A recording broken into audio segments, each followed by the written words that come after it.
The first knock on her door did not come in the morning. It came at noon, sharp and official, and when the young woman opened it, she found 3 uniformed military officers standing in the narrow hallway of her apartment building. Their posture was rigid. Their faces were solemn. And in that moment, she knew that the quiet kindness she had practiced every day had finally been seen. Asterisk, what city are you watching from today? If this story resonated with you, hit subscribe for more stories about extraordinary people. Her name was Amara Lewis, and for the past 2 years, her mornings had followed the same simple routine. She woke before sunrise, tied her hair back, packed a small paper bag, and walked 3 blocks to a weathered brick house at the end of Maple Street. The house belonged to an old man named Walter Hughes.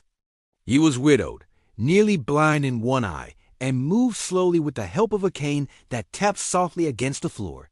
Amara brought him breakfast every morning. Eggs when she could afford them, oatmeal when she could not, toast wrapped carefully to stay warm. She never asked for anything in return. Amara worked 2 part-time jobs and studied nursing at night. Money was always tight. Some mornings, she skipped her own meal so Walter would not have to. Neighbors noticed her coming and going, carrying that same small bag, always smiling, always polite. Some nodded kindly. Others whispered. A few scoffed, wondering why a young black woman with so little time and money would waste. Her mornings on an old man who barely spoke. Walter had once been strong.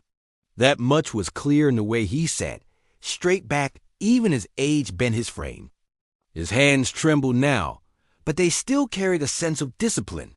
He thanked Amara every day, always the same way, with a slow nod and a quiet voice that said she was a good girl. She corrected him gently, telling him she was a grown woman.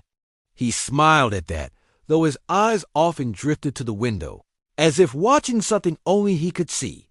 The routine was not always easy. There were mornings when Amara arrived late because one of her buses did not come. There were days when Walter was confused, asking for his wife, calling out a name that had been gone for decades. Amara stayed patient. She listened. She cleaned. She made sure he took his medicine. When she left, she always reminded him she would be back tomorrow. Some people in the neighborhood did not understand. A man at the corner store once told her she should mind her own business. A woman walking her dog asked why she did not help people her own age. Even a coworker laughed and said kindness like that never paid off. Amara smiled through it all, but at night, when exhaustion settled into her bones, she wondered if they were right. What Amara did not know was that Walter watched her more closely than she realized. He noticed the way she counted coins at the kitchen table. He noticed the small holes in her shoes. He noticed how she never complained, even when he repeated the same stories.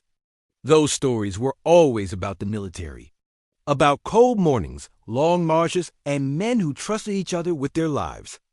Amara listened respectfully, though she had no idea how much of it was true. One morning, Walter asked her why she kept coming back.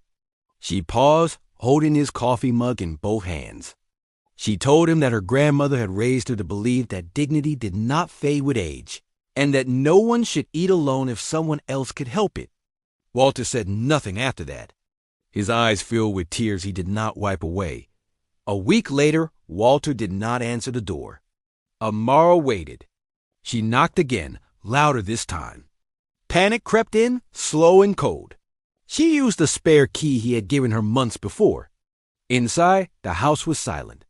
Walter was on the floor near his chair, breathing shallowly. Amara called for help, stayed with him until the ambulance arrived, and rode with him to the hospital. She held his hand as doctors worked around them. Walter survived, but he never returned home. His health declined quickly. He was moved to a long-term care facility, and Amara visited whenever she could. She brought breakfast there too, though the nurses insisted it was not necessary.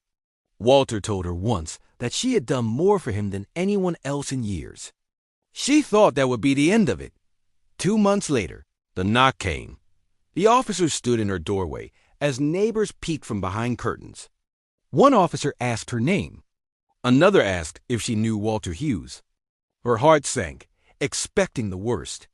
Then the senior officer spoke. He told her Walter had passed away peacefully the night before. Amara felt the weight of the words settle deep in her chest. Then the officer continued. He told her Walter Hughes had been a decorated military officer, a man who had served with distinction and led others through impossible odds. He had no close family left. Before his death, he had made arrangements. He had spoken at length about the young woman who brought him breakfast every morning, who treated him with respect when the world had forgotten him. Walter had requested that the military notify Amara personally. He had left her a letter, inside the envelope, written in careful, unsteady handwriting. Walter thanked her for restoring his faith in humanity. He wrote that her kindness reminded him of the soldiers who once stood beside him, people who did the right thing without expecting recognition. He wrote that he wanted her to know she had honored him more than any medal ever could. The officers told her there was more. Walter had established a scholarship in her name, using a portion of his savings. It would cover the rest of her nursing education. He had also left her his house, the same small brick home where she had carried breakfast every morning. Amara could barely speak. Tears ran freely as the officers saluted her, not because she had served, but because she had embodied the values they swore to uphold. Word spread quickly through the neighborhood. The whispers stopped. The scoffs disappeared. People who had ignored her now nodded with respect at Walter's funeral. Amara stood quietly in the back as rows of uniforms filled the room. Stories were shared, honors given. When it was her turn to speak, she did not talk about rank or service. She talked about an old man who liked his toast warm and his coffee strong. She talked about loneliness and how small acts of care could bridge decades of pain. Amara finished nursing school the following year. She moved into Walter's house, keeping it just as he liked it. Every morning, she still woke early. Sometimes she cooked extra breakfast and brought it to neighbors who needed it. The routine remained, not because of reward, but because it was who she was. Kindness does not announce itself. It does not demand applause. It moves quietly, changing lives in ways that often go unseen until it is too late to say thank you. Amara never expected recognition. She only believed that compassion was a responsibility, not a transaction. What did this story make you feel? Where are you watching from? Subscribe to Soul Relief Stories for more real stories that heal the heart.